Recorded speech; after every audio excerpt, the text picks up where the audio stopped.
India रंगों, इतिहास और अलग-अलग संस्कृतियों का देश, जो उत्तर में हिमालय और दक्षिण में हिंद महासागर के बीच बसा है। यह दुनिया का 7वां सबसे बड़ा और दूसरा सबसे पॉपुलेटेड देश है, जहां 1 अरब से ज्यादा लोग रहते हैं।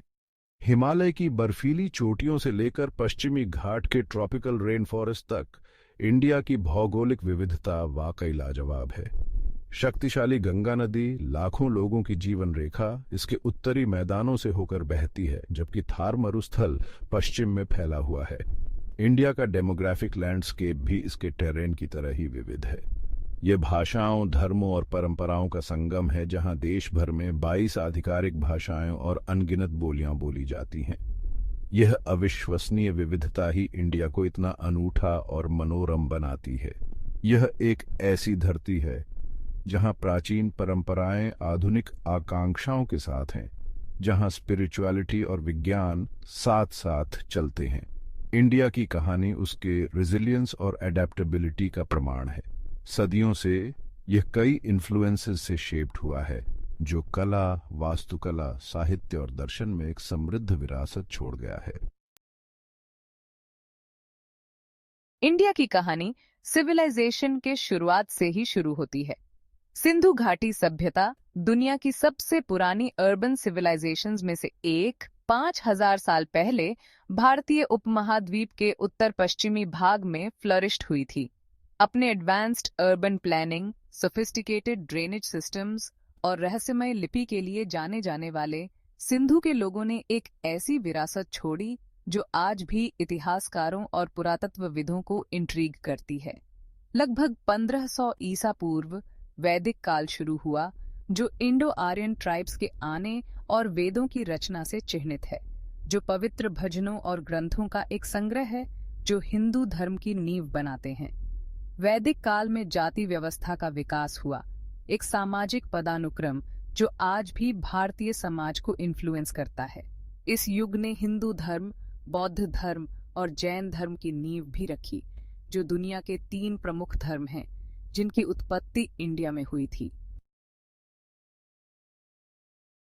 सदियों से इंडिया ने कई साम्राज्यों के उत्थान और पतन को देखा, जिनमें से प्रत्येक ने इसके सांस्कृतिक और राजनीतिक लैंडस्केप पर एक अमिट छाप छोड़ी। 4वीं शताब्दी ईसा पूर्व में चंद्रगुप्त मौर्य द्वारा स्थापित मौर्य साम्राज्य ने पहली बार अधिकांश भारतीय उपमहाद्वीप को एकीकृत किया। अशोक, सबसे प्रसिद्ध मौर्य शासक, ने युद्ध का त्याग कर दिया और बौद्ध धर्म को अपना लिया। अपने विशाल साम्राज्य में शांति और अहिंसा को बढ़ावा दिया। 4वीं और 6वीं शताब्दी सी के बीच फ्लरिश्ड हुआ गुप्त साम्राज्य अक्सर इंडिया के स्वर्ण युग के रूप में माना जाता है। इस अवधि में कला, साहित्य, विज्ञान और गणित का विकास हुआ। दशमलव प्रणाली, शून्य की अवधारणा और खगोल विज्ञान में प्रगति इस युग के कुछ महत्वपूर्ण योगदान थे। खजुराहो के शानदार मंदिर और अजंता और एलोरा की गुफाएं गुप्त काल के कलात्मक कौशल का प्रमाण हैं। गुप्तों के बाद इंडिया में क्षेत्रीय राज्यों का उदय हुआ और नए धर्मों का आगमन हुआ। 8वीं शताब्दी सी में इस्लाम के आगमन से दिल्ली सल्तनत की स्थापना हुई, जिसने 3 शताब्दियों से अधिक समय तक इंडिया के बड़े हिस्से पर शासन किया। 16वीं शताब्दी में बाबर द्वारा स्थापित मुगल साम्राज्य अपने साथ स्थापत्य भव्यता का एक नया युग लेकर आया, जैसा कि ताजमहल में देखा जाता है, जो सम्राट शाहजहां द्वारा अपनी प्यारी पत्नी मुमताज की याद में बनाया गया प्रेम का एक कालातीत प्रतीक है। Section 4, a Confluence of faiths. India विविध धर्मों की भूमि है, धर्मों का एक पिघलने वाला बर्तन जो सदियों से सह अस्तित्व में है।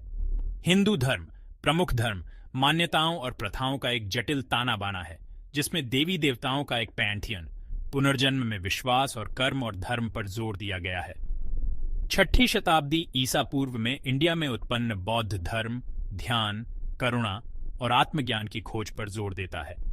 जैन धर्म, एक और प्राचीन भारतीय धर्म, अहिंसा, आत्म अनुशासन और सभी जीवित प्राणियों के प्रति सम्मान का प्रचार करता है।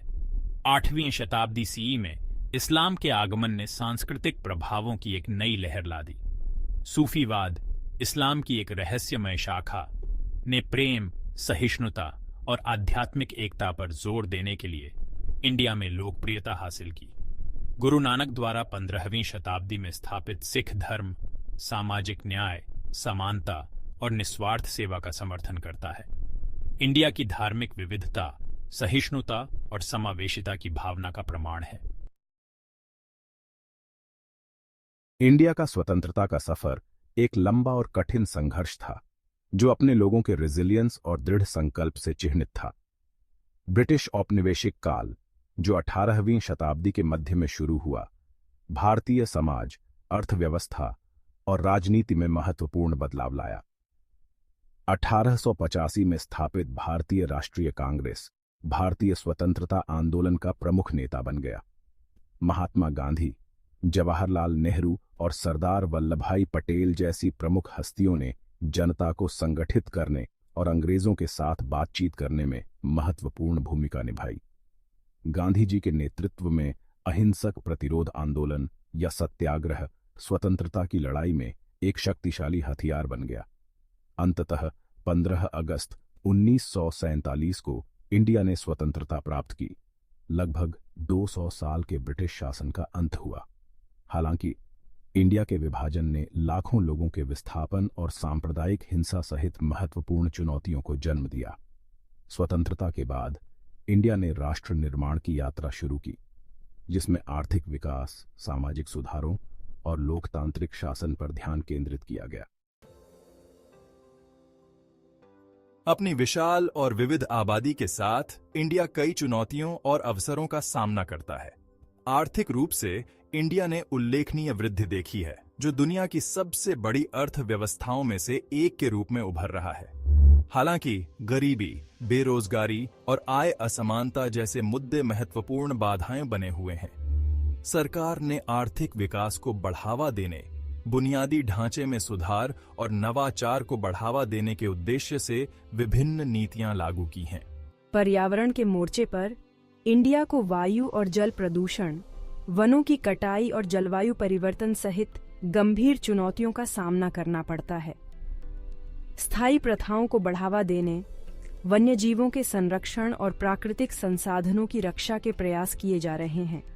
स्वच्छ भारत अभियान जैसी पहल, जिसका उद्देश्य स्वच्छता और सफाई में सुधार करना है, और जलवायु परिवर्तन पर राष्ट्रीय कार्य योजना, इन पर्यावरणीय मुद्दों को दूर करने के लिए इंडिया की प्रतिबद्धता को दर्शाती है।